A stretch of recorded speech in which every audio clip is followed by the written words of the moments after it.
The massive space station called Velthar Prime floated in the darkness between stars.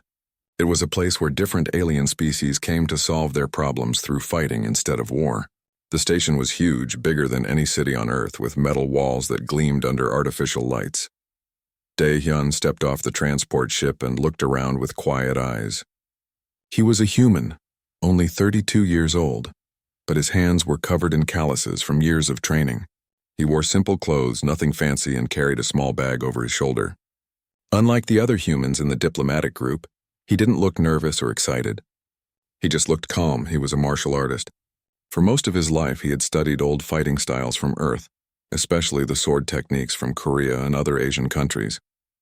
While other people thought these old ways were useless in a galaxy full of laser guns and plasma weapons, Dae-hyun believed differently. He knew that the principles behind the techniques mattered more than the weapons themselves. Ambassador Hai-wan led the human group through the station's corridors. She was older than Dae-hyun, with sharp eyes that missed nothing.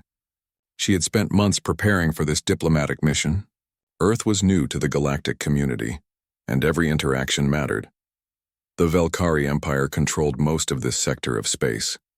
They were tall creatures standing over 8 feet high, with hard shells covering their bodies like armor. They had 4 arms instead of 2, and their eyes looked like insect eyes, made of thousands of tiny lenses. They were strong, very strong, and they ruled through combat prowess. As the human group walked through the station, other aliens stared at them. Some looked curious. Others looked amused. Humans were small compared to most species here. They had no natural armor, no extra arms, no built-in weapons. To many aliens, humans looked weak. The group arrived at a large arena. The ceiling stretched high above, and energy shields glowed along the walls to protect spectators. Thousands of aliens filled the seats, representing dozens of different species. In the center was a fighting floor, smooth and empty, waiting for combat. Commander Kreltos of the Velkhari Empire stood to greet them. He was massive, even for his species, with scars on his shell that told stories of many battles. His 4 arms moved with practiced grace as he gestured for the humans to sit in a special viewing area. "Welcome, humans of Earth," Kreltos said through a translator device. His real voice sounded like clicking and scraping, but the translator made it into words they could understand. "We have prepared a cultural exchange for you. Combat is how the Velkhari understand worth and honor. We thought you might enjoy a demonstration." Ambassador Hai-wan smiled politely, though Dae-hyun could see the tension in her shoulders. "That's very kind of you, Commander. We're honored to witness your traditions." Kreltos's eyes gleamed. "Actually, Ambassador, we thought perhaps one of your people might participate. Just a simple demonstration, nothing serious. It would help us understand human capabilities better." The other humans in the group shifted uncomfortably. They were diplomats, scientists, traders. None of them were fighters. Hai-wan opened her mouth to decline politely, but Dae-hyun spoke first. "I'll do it," he said quietly. Everyone turned to look at him. Hai-wan's eyes widened. "Dae-hyun, you don't have to—" "It's fine," Dae-hyun interrupted gently. "This is why I came, to show what humans can do." Kreltos looked pleased, maybe too pleased. "Excellent. How brave. Come, human, choose your weapon." Dae-hyun followed the commander down to the arena floor. The crowd grew quiet, watching with interest. A human was going to fight. This would be entertaining. They stopped at a weapon rack. Dae-hyun's eyes scanned the options. There were plasma swords that glowed with deadly energy, neural whips that could stun with a touch, hard-light shields and molecular blades, weapons that could cut through steel like paper. And there, almost hidden in the back, was a wooden sword. It was crude, roughly carved from some local wood. The balance was wrong. The edge was dull. It looked like a child's toy compared to the other weapons. Kreltos's advisor, a smaller Velkhari, spoke up. "Perhaps the human would prefer the traditional path. That wooden blade represents the way of ancient warriors. Very honorable, very respected in our culture." Dae-hyun picked up the wooden sword. It felt light, too light. The grain of the wood was uneven. Any master back on Earth would have rejected this as poorly made. He could see some aliens in the crowd starting to laugh. But Dae-hyun understood something they didn't. He had trained with wooden swords his entire life. On Earth, masters used bakken, wooden practice swords, to teach students proper form. The greatest swordsman in human history had trained with wood before ever touching steel. A wooden sword in the hands of a master was still dangerous. "This one is fine," Daehyun said simply. The laughter in the arena grew louder. The Valkyrie thought this was hilarious. The human had chosen the worst weapon available. Some aliens recorded the moment on their devices, already planning to share the story of the foolish human who brought wood to an energy weapon fight. Kreltos's mandibles clicked in what might have been amusement. "Very well. Your opponent will be Shalkir, one of our warriors. Don't worry, he'll try not to hurt you too badly." A Valkyrie warrior entered the arena from the opposite side. Shalkir was huge, nearly 8 feet tall with 4 powerful arms. His natural armor gleamed under the lights. He carried no weapons because he didn't need any. His fists could crush metal. Jiwoo, another human delegate and a xenobiologist, leaned forward in the viewing area. She activated a secure communication link to Daehyun's ear device. "Are you sure about this? Their armor is incredibly tough. That wooden sword won't even scratch it." Daehyun rolled his shoulders, loosening up. He held the wooden sword in a basic guard position, the way his masters had taught him decades ago. "I know," he said quietly. "That's not what I'm aiming for." The arena fell silent. The referee, a neutral alien species, raised one appendage. "Combat begins when I lower my hand. Fight until submission or incapacitation. Lethal force is discouraged. Medical teams are standing by." Ambassador Haewon gripped the armrest of her seat. This was either going to be a disaster or something incredible. She couldn't tell which. Shalkir looked at the human with all of his compound eyes. He saw a small creature, barely 6 feet tall, holding a stick of wood. This would be over in seconds. He would grab the human, shake him a little, and accept the submission. Easy. Daehyun breathed slowly, centering himself. He had fought thousands of matches in his life. He had trained in dojos across Earth, learning from masters who traced their lineage back hundreds of years. He understood combat in his bones, in his blood, in every fiber of his being. The weapon didn't make the warrior. The warrior made the weapon. The referee's hand dropped. Shalkir charged forward with all 4 arms extended, confident and powerful. Daehyun's eyes narrowed. He didn't retreat. He didn't panic. He moved forward to meet the charge, wooden sword ready. The real fight was about to begin. 3 days later, Krelvan sat across from Jiwoo in a quiet room at the Refugee Center. A recording device sat on the table between them, its small light blinking red. Jiwoo had her datapad ready, but she wasn't looking at it. She was looking at him, waiting patiently. "Where do you want me to start?" Krelvan asked. "The beginning," Jiwoo said. "Tell me about first contact. What was it like before everything went wrong?" Krelvan leaned back in his chair. His mind traveled backward 45 years into the past. "I was 24 then, by your counting. A scout officer on the Infinite Dominion, one of the Valthek expansion fleet's dreadnoughts. We were proud, so proud." He shook his head slowly.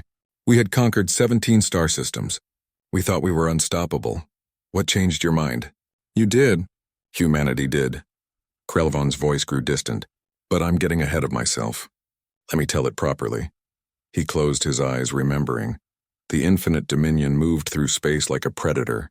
Its hull stretched nearly 3 kilometers long, bristling with weapons and shields.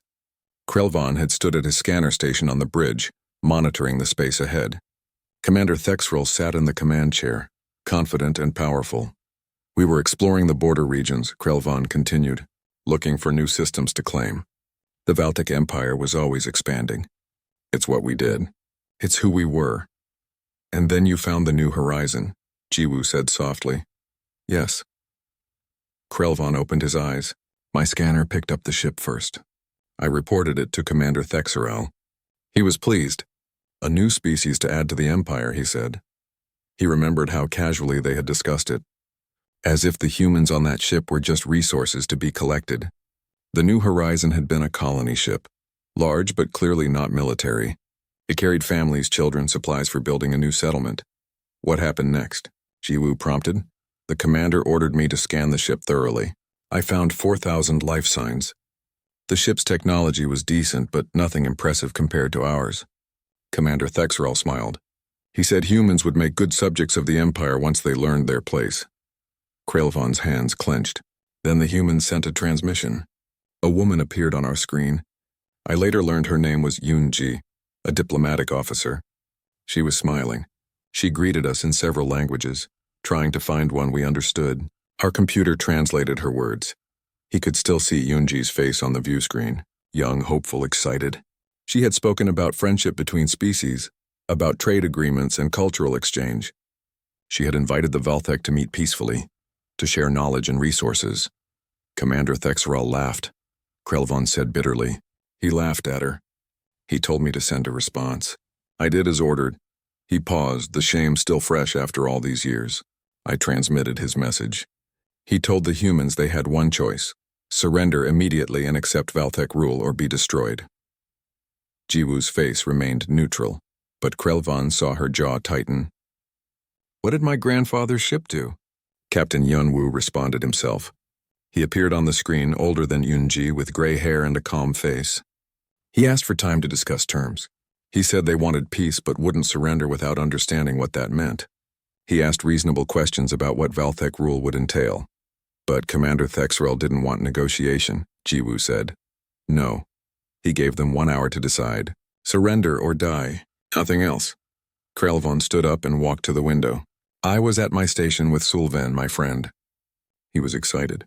He'd never been in a real battle before. Neither had I. We thought it would be glorious. You were just young soldiers following orders, Jiwoo said. Does that excuse what we did? Krelvon turned to face her. I don't know yet, she answered honestly. Keep telling me, Krelvon appreciated her honesty. During that hour, we watched the human ship. They were broadcasting continuously, not just to us, but back toward human space. Captain Hyunwoo and Yunji tried everything. They offered tribute, technology sharing, joint exploration. They tried to reason with us. Did anyone on your ship question the orders? I did, quietly. Krelvon returned to his seat. I asked Sullivan why we couldn't just talk to them. He said it wasn't the Valthek way. We were warriors. We didn't negotiate with those weaker than us. It was a matter of honor. The word tasted like ash in his mouth now. Honor. The Valthek had wrapped so much cruelty in that word. The hour ended, Krelvon continued. Captain Hyunwoo sent one final message. He said his people wouldn't surrender to slavery, but that he hoped someday our species could meet again in peace. Then he said something I didn't understand at the time. He said, we've told them everything. They'll know what you did here. He was sending data back to human space, Jiwoo said. Yes, every word, every image. Everything we said and did. But Commander Thexrel didn't care. He ordered weapons charged. Krelvon's voice dropped to almost a whisper. I watched from my station as we fired. The New Horizons shields held for maybe 30 seconds. Then they failed. The ship broke apart. 4,000 people died in less than a minute. The room fell silent. Jiwoo's hands were clasped tightly in her lap. My grandfather was one of them. Yes, I'm sorry. What did you feel when it happened? Krelvon thought about lying, but what was the point now? Relief. I felt relief that it was over quickly. That we'd won without taking damage. Sulven was cheering. Others on the bridge celebrated. Commander Thexral was already planning the next target. He met Jiwoo's eyes. I felt like we'd done our duty. But something bothered you, Jiwoo observed. The broadcasts. The humans had transmitted everything for an hour. They'd sent data about our ship, our weapons, our tactics. And Captain Hyunwoo's last words kept echoing in my mind. They'll know what you did here. At the time, I thought it was just a dying man's empty threat. It wasn't, Jiwoo said. No, it was a promise. Krelvon stood again, unable to sit still with these memories. We continued our patrol for 3 weeks. We encountered 2 more human outposts in that time. Small stations, lightly defended. We destroyed them both. Total casualties, maybe 600 humans. We thought we were crushing this new species before they could become a threat. But you were doing the opposite, Jiwoo said. You were giving them a reason to respond. Yes. Krelvon looked at the ceiling. On the 4th week, everything changed. We received an emergency transmission from Valthek High Command. All ships were ordered to return to defensive positions immediately. When Commander Thexral demanded an explanation, they told us that human fleets had appeared in 3 different Valthek systems simultaneously. Only 4 weeks after the New Horizon was destroyed, Jiwoo noted. 4 weeks, Krelvon repeated. We thought it was impossible. We'd studied the humans during our attacks. They had 3 colonized systems and maybe 30 major ships. How could they mount an invasion so quickly? But they did. They did. Krelvon sat back down, suddenly tired. As we traveled back to Valthek space, we started receiving reports. Human ships were everywhere. Not exploring, not negotiating. Attacking. They hit military targets with precision. Supply depots, ship construction facilities, command stations. He remembered the confusion on the Infinite Dominion. Commander Thexerl had been certain it was a mistake. Bad intelligence, panicked reports from scared colonists. But then they'd seen footage from the Battle of Kalar Station. There was a video, Krelvon said quietly. It showed human ships moving in perfect coordination. They used tactics we'd never seen before. They lured our defenders into debris fields, then attacked from multiple angles. They didn't fight like warriors seeking glory. They fought like hunters taking down dangerous prey. Did you see the video? Jiwoo asked. Everyone saw it. High Command distributed it to all fleet officers. They wanted us to study the enemy. But I think it had the opposite effect. It scared us. Krelvon looked at his hands. Sulven watched it with me. He didn't laugh anymore. He asked me if I thought we'd made a mistake attacking the New Horizon. I told him it was too late to worry about that now. Was it? Jiwoo asked softly. Yes. From the moment we fired on your grandfather's ship, our fate was sealed. We just didn't know it yet. Krelvon met her eyes. Humanity had awakened. And they were coming for us with everything they had. Jiwoo nodded slowly. She saved the recording and closed her data pad. That's enough for today, I think. This must be difficult to relive. It is. But you deserve to know. Your grandfather deserved better than he got. Thank you for being honest, Jiwoo said. She stood up and offered her hand in the human gesture of respect. After a moment, Krelvon took it. Her grip was firm and warm. Same time in 3 days? She asked. Yes, I'll tell you about the war. About what happened when humanity showed us their true strength. After Jiwoo left, Krelvon remained in the room for a long time. Outside, the sun was setting over New Haven. Somewhere out there in the galaxy, humanity built new colonies, explored new worlds, and lived their lives. They'd moved past the war, but for Krelvon it would never be past. It was the moment his entire civilization learned that pride comes before a fall, and the fall when it came was devastating. The third session began differently. When Krelvon entered the interview room, he found not just Jiwoo but also Hana, the medical officer, and Tai Sung. They all looked at him with curiosity and something else he couldn't quite identify. Respect, maybe, or perhaps understanding. I hope you don't mind, Jiwoo said. They wanted to hear this part. Taesung was in the war.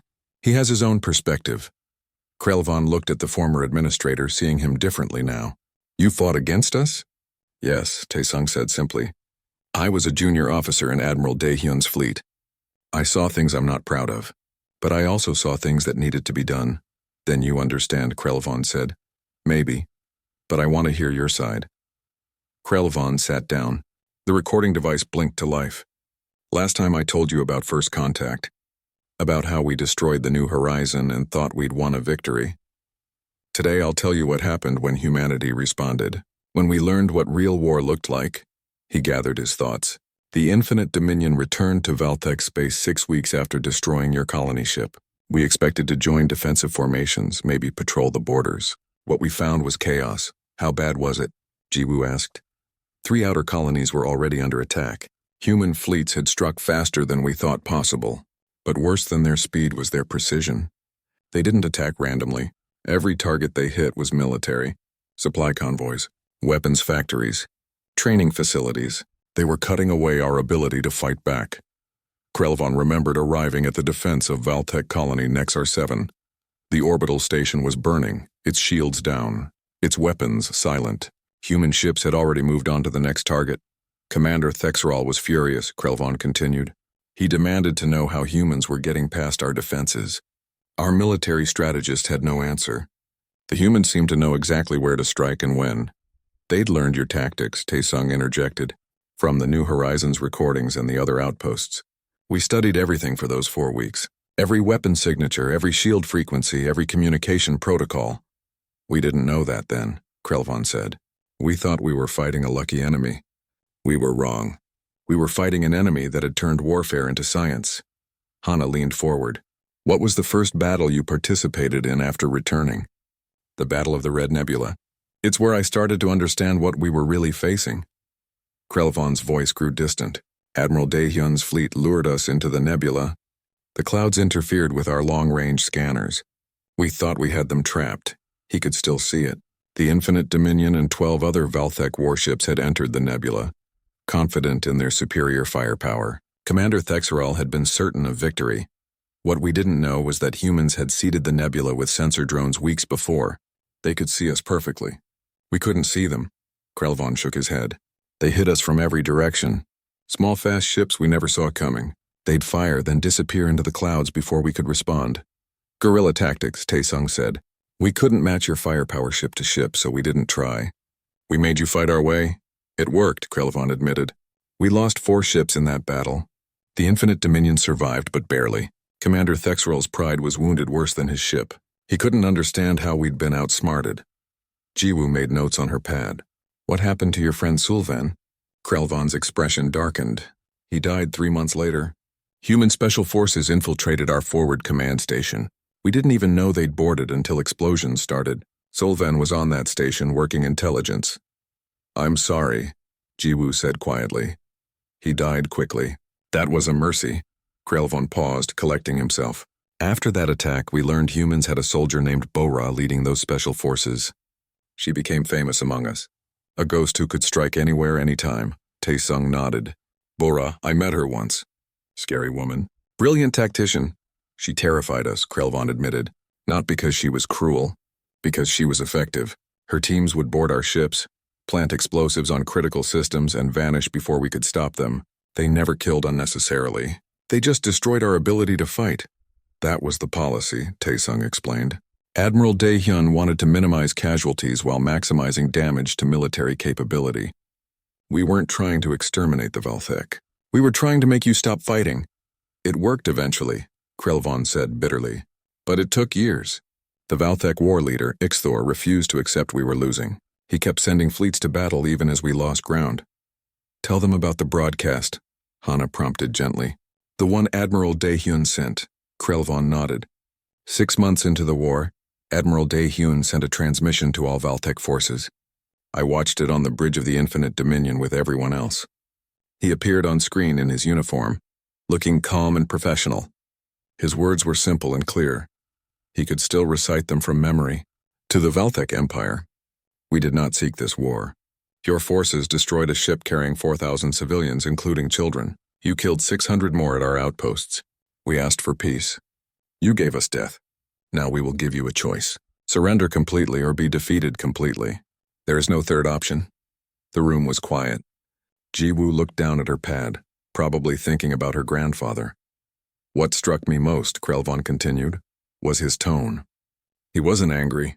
He wasn't threatening. He was just stating facts. It was like listening to someone explain mathematics, and somehow that was more frightening than any warrior's battle cry. Humans separate emotion from strategy when necessary, Taesung said. Daehyun knew anger would cloud judgment. The war was too important to let feelings control decisions. That's what made him dangerous, Krelvon agreed. Valthek warriors fought with passion and pride. Admiral Daehyun fought with cold calculation. Every move he made had a purpose. Every battle served a larger strategy. What was the turning point? Jiwoo asked. When did you know for certain you would lose? Krelvon thought carefully. The moment I saw a human ship built with Valthek technology, but better. It was 9 months into the war. We intercepted a human cruiser near the Vex system. When I scanned it, I couldn't believe what I saw. They'd taken our shield design and improved it. Our weapons and made them more efficient. Our engines and made them faster. We reverse-engineered everything, Taesung confirmed. Took our engineers 8 months. Then we built ships that combined the best of both technologies. It should have taken years, Krelvon said. Maybe decades. But you did it in 8 months. That's when I understood. We weren't fighting a primitive species anymore. We were fighting a species that learned faster than we could adapt. He stood and walked to the window, looking out at New Haven's peaceful streets. Commander Thexerol never accepted it. He died in battle a year into the war, still believing we'd win. I became an officer on a different ship after that. Watched as system after system fell to human forces. The war lasted 3 more years, Jiwoo noted. Why so long if you knew you'd lose? Pride, tradition, fear of what surrender would mean. Krelvon turned back to face them. War leader Ixthor gave a speech near the end. He said humans fought differently because they had no honor. They didn't seek glorious battle. They sought victory by any means necessary. He wasn't entirely wrong, Taesung admitted. We did what we needed to do. But he missed the point, Krelvon said. Humans weren't dishonorable. They were practical. They understood that war isn't about glory. It's about survival. And they were very, very good at survival. Hana spoke up. I've read medical reports from the war. Human casualties were significantly lower than Valthek casualties. How did that feel? Knowing they could fight more efficiently. Demoralizing, Krelvon answered honestly. Every battle, we lost more ships, more soldiers. They lost fewer. It was mathematics. Eventually, we would have nothing left while they would still have enough to finish us. Did anyone try to surrender earlier? Jiwoo asked. Some colonies did, individual ship captains. The humans accepted their surrender and treated them fairly. That made it worse in a way. If they'd been cruel, we could have fought with righteous anger. But they were professional. They separated military from civilian. They gave medical aid to wounded prisoners. They followed rules of war we'd never bothered to follow. Krelvon sat back down, suddenly exhausted. I started to realize we weren't the advanced civilization we thought we were. We were bullies who'd never faced anyone strong enough to fight back. Humanity wasn't stronger because of better weapons. They were stronger because they thought differently. How so? Jiwoo pressed. You adapt. You learn. You cooperate. Krelvon counted on his fingers. Valthek culture valued individual glory and rigid tradition. Human culture valued innovation and teamwork. When we encountered a problem, we tried the same solutions our ancestors used. When you encountered a problem, you invented new solutions. Taesung nodded slowly. That's a fair assessment. It's why you won, Krelvon said simply. Not because you were more violent or more numerous, because you were smarter about how you fought. You turned our strengths into weaknesses, and your weaknesses into advantages. The recording device blinked, marking another hour of testimony. The fourth session came 2 weeks later instead of 3 days. Krelvon had asked for more time. Jiwoo had agreed without question. She understood that some memories required courage to face. When they gathered again in the interview room, the atmosphere felt heavier. They all knew what story would be told today. The end. The siege. The moment the Valthek Empire fell. I'm ready, Krelvon said, though his hands trembled slightly. Hana pushed a cup of water across the table to him. He drank gratefully. Start wherever you feel comfortable, Jiwoo said gently. Krelvon took a breath. The final 2 years of the war were systematic. Human forces captured colony after colony. They didn't conquer them. They liberated them, as they called it. They separated military from civilian populations, offered surrender terms to anyone who wanted peace. Many accepted, Taesung added. Entire colonies surrendered without fighting once they saw humanity's terms were fair. That was the genius of it, Krelvon said. You didn't make us all fight to the death. You gave us choices. Those who wanted to keep fighting could. Those who didn't could surrender safely. It split our forces and weakened our resolve. He remembered watching planets fall one after another. The Valthek military grew smaller, while human forces seemed endless. They weren't actually endless, he learned later. Humans were just very good at making you think they were everywhere at once.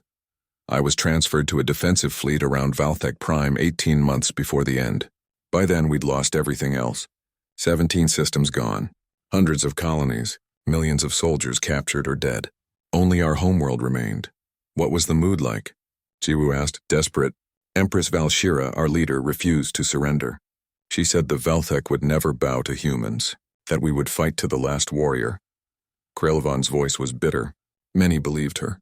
I didn't, I'd seen too much. He described the final year, human fleets approaching Valthek Prime. The desperate attempts to hold them off. The slow realization that defense was futile. Then the humans did something unexpected, Krelvon said. Instead of attacking, they stopped. Just stopped. The blockade, Taesung said quietly. I was there. My ship was part of the outer ring. You surrounded us, Krelvon continued. Thousands of human ships in perfect formation around our planet. Close enough that we could see them on scanners. Far enough that our weapons couldn't reach them. And then you waited. Jiwoo frowned. Waited for what? For us to run out of everything. Krelvon's voice dropped. Food, medicine, fuel, you didn't need to fire a shot. You just had to wait for us to starve. It was Admiral Daehyun's strategy, Taesung explained.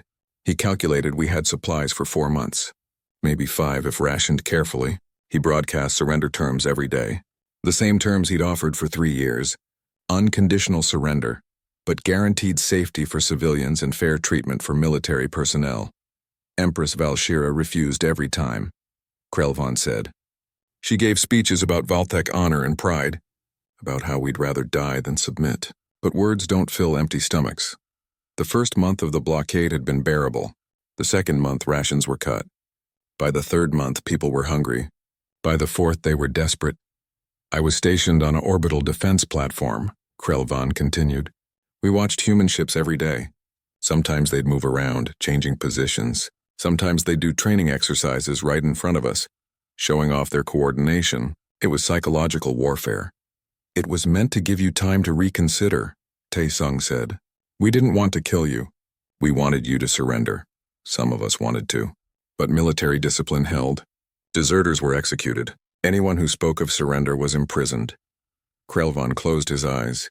Then came the broadcast from the surface. Civilians protesting, demanding the Empress accept surrender terms, demanding an end to the starvation. What did she do? Hana asked. She ordered troops to suppress the protests. That's when it started falling apart. Some military units refused. They wouldn't fire on their own people. The Empress declared them traitors. Krelvan remembered the confusion. Orders contradicting orders. Different commanders making different decisions. The unity that had held the Valthek military together for centuries crumbling in weeks. Then a human woman came, he said. A negotiator named Nayang. She broadcast from her ship directly to our planet, not to the military channels. To everyone. Every screen, every communication device. I remember that broadcast, Tae-sung said. It was brilliant. She spoke calmly. Krelvan continued. She showed mathematical projections. How many days of supplies we had left. How many casualties would result from starvation and disease. Then she showed what would happen if we surrendered. No executions. No slavery. Just relocation to designated zones while we rebuilt our society under human supervision. It was the truth, Jiwoo noted. Yes, that made it powerful. Krelvan opened his eyes. Empress Valshira tried to jam the broadcast, but humans had hacked our communication systems. Everyone heard Nayang's words. Everyone saw the numbers, and everyone realized we'd already lost. Continuing to fight would just kill more people for nothing. He paused, drinking more water. The next part was hardest. I was part of a unit that tried to break the blockade. 500 ships, the last operational vessels we had. We thought if we could pierce the human lines, we could get to their supply convoys, cut their logistics, force them to attack or retreat. The breakout attempt, Tae-sung said. I was on the horizon's edge when that happened. Then you saw what happened to us. Krelvan's voice was hollow. We launched with everything we had, charged straight at the human fleet. They didn't run. They didn't even look concerned. They just adjusted formation and waited. The battle had been over in minutes. Human ships moved with perfect coordination, creating crossfire zones that shredded Valthek vessels, advanced shields that absorbed everything the Valthek threw at them, weapons that struck with impossible accuracy. My ship was hit early, Krelvan said. Engine damage, life support failing. We were spinning out of control. I gave the order to abandon ship, but half the escape pods were damaged. Many couldn't evacuate. He remembered the chaos. Alarms blaring, smoke-filling corridors, the terrible knowledge that this was the end. A human ship approached us. Marines boarded. I thought they'd come to finish us off or take prisoners for execution. I was wounded, couldn't fight. I just waited to die. But you didn't, Jiwoo said softly. No. A human Marine named Sang-woo found me. I was bleeding badly, my second lung collapsed. He called for a medic. They stabilized me right there on my own dying ship. Then they evacuated everyone, Valthek crew and human Marines together. Krelvan's voice cracked. I asked Sang-woo why they were helping us. Why they didn't just let us die. He looked confused by the question. He said because the fighting's over. You're wounded. We're medics as much as we're soldiers. Tae-sung nodded slowly. That was standard procedure. Once an enemy couldn't fight, we treated them as wounded, not as enemies. It made no sense to me, Krelvan admitted. Valthek warriors didn't show mercy to defeated enemies. We thought it was weak. But I was alive because of human mercy. Dozens of my crew were alive because of it. What happened after? Hana asked. We were taken to a prison ship, but it wasn't like I expected. Clean medical care, food. They treated injuries without discrimination. Human wounded and Valtech wounded in the same medical bay. I saw a human doctor working to save a Valtech soldier's life, with the same intensity she used for her own people. He paused, shaking his head. Of the 500 ships in our breakout attempt, 300 were destroyed. But of those destroyed, the humans rescued over 40,000 crew members. They didn't have to. Many of those ships were unsalvageable, but human rescue ships searched the debris for survivors. Because every life mattered, Jiwoo said. Yes, that's what I learned in captivity. Humans valued life, even enemy life, in ways Valtech never did. It was confusing and humbling. What about the Empress? Hana asked. What happened on Valtech Prime? While I was in captivity, the end came. A month after the failed breakout, Valtech Prime surrendered. Not the Empress. The people, military commanders who refused to watch their people starve any longer. They opened communications with Admiral Daehyun and accepted his terms. The Empress tried to stop it, Taesung said. She barricaded herself in the palace with loyal guards, declared she'd never surrender. But it didn't matter, Krelvon finished. The war was over. Human forces entered Valtech Prime peacefully. The population was too weak to fight even if they'd wanted to. They just wanted food and medicine. The humans provided both. He stood and walked to the window, looking out at New Haven's peaceful streets. The Empress was arrested eventually, put on trial for war crimes. I heard she never accepted defeat even at the end. She died in prison 3 years later, still claiming the Valtech Empire would rise again. But it didn't, Jiwoo observed.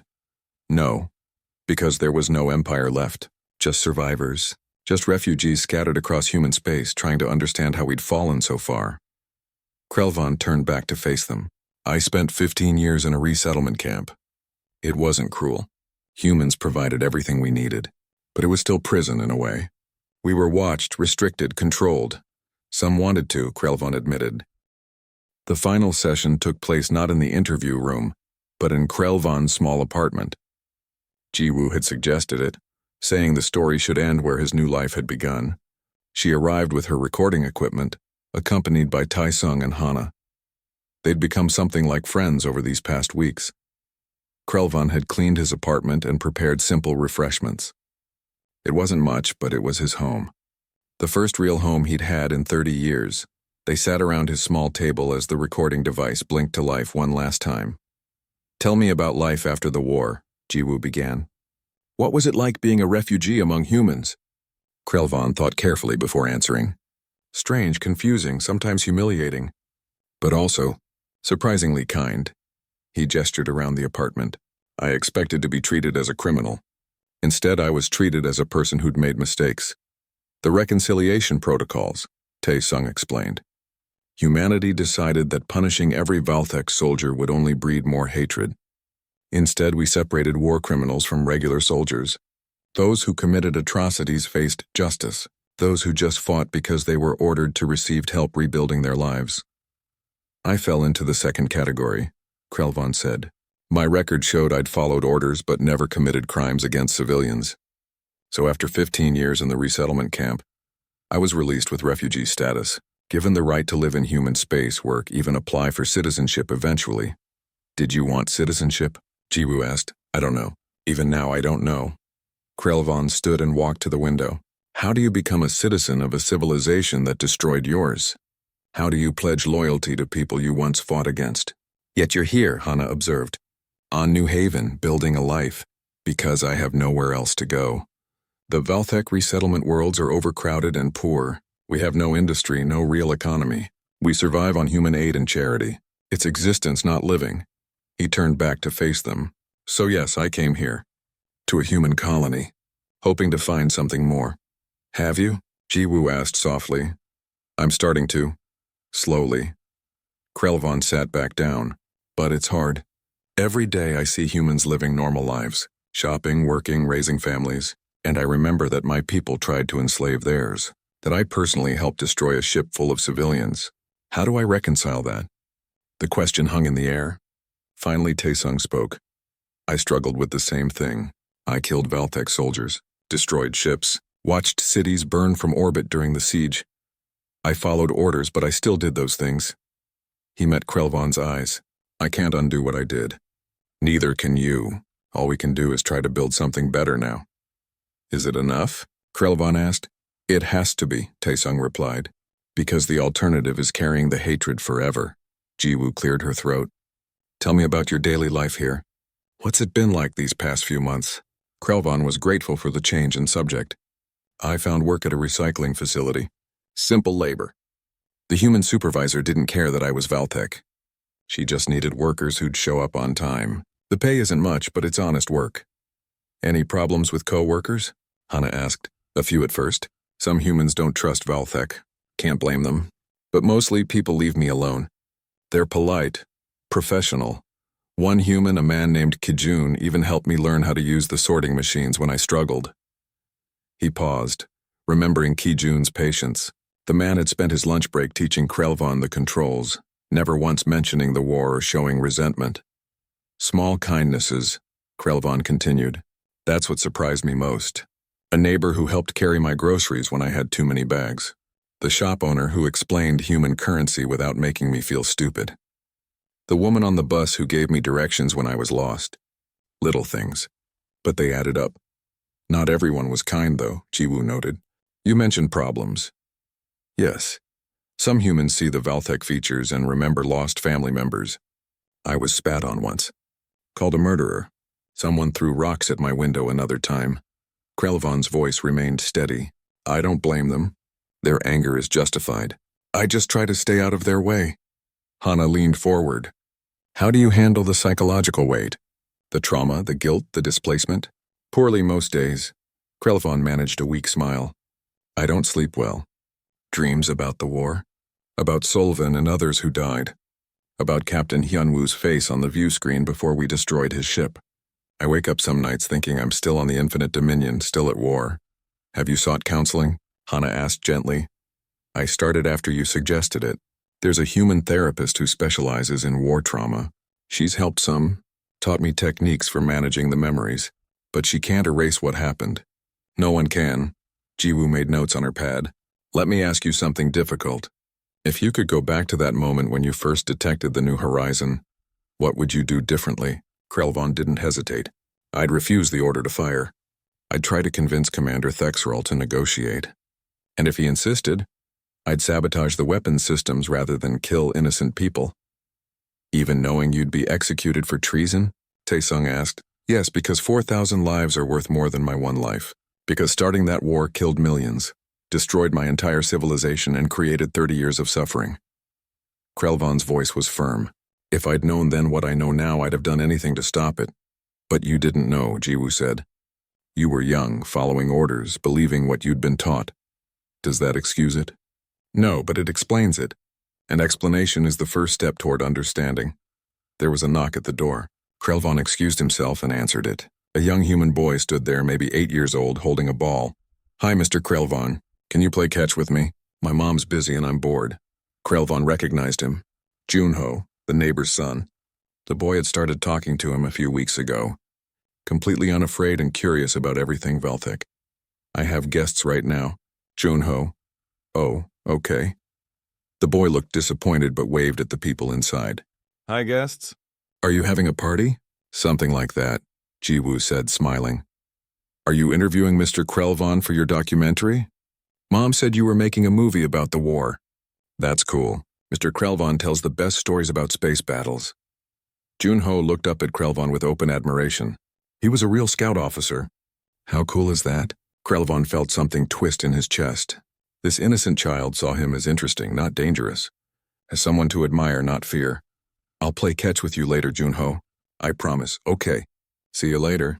The boy ran off, bouncing his ball. Krelvan closed the door and returned to the table. Everyone was looking at him with strange expressions. That boy doesn't know what you did in the war, Jiwoo observed. His mother does, Misun. She's been kind to me despite knowing. She said Junho needs to learn that former enemies can become neighbors, that holding on to hate only poisons the next generation. Wise woman, Taesung said. She lost her uncle in the war, one of Admiral Daehyun's crew members, died during the Battle of the Red Nebula. Krelvan sat down heavily. The same battle where I was on the other side trying to kill humans. Yet she lets her son play with me. He struggled for words. That's a kind of forgiveness I don't deserve but am grateful for. That's humanity. Hana said quietly. We remember the past, but try not to let it control the future.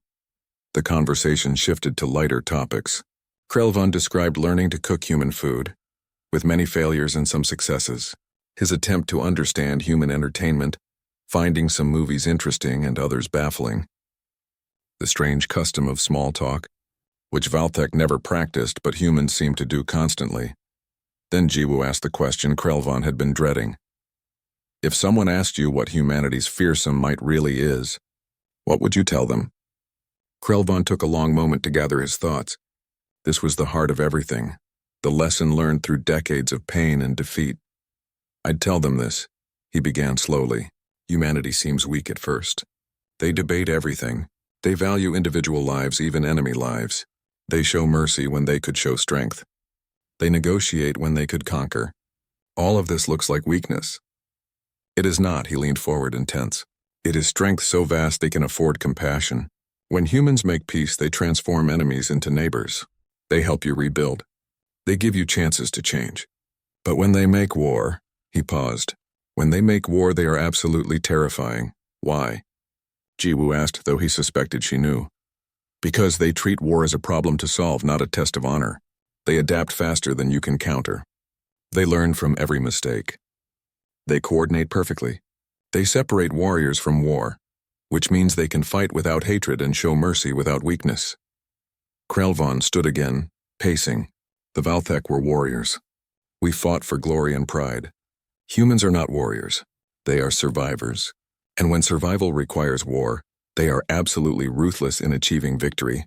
But the moment war ends, they switch back to builders and healers. That flexibility, that ability to be both deadly and kind, that's their true strength. And their fearsome might, Taesung prompted, is that they make you believe in a shared future even after they've destroyed your past. They defeat you completely, then help you stand back up.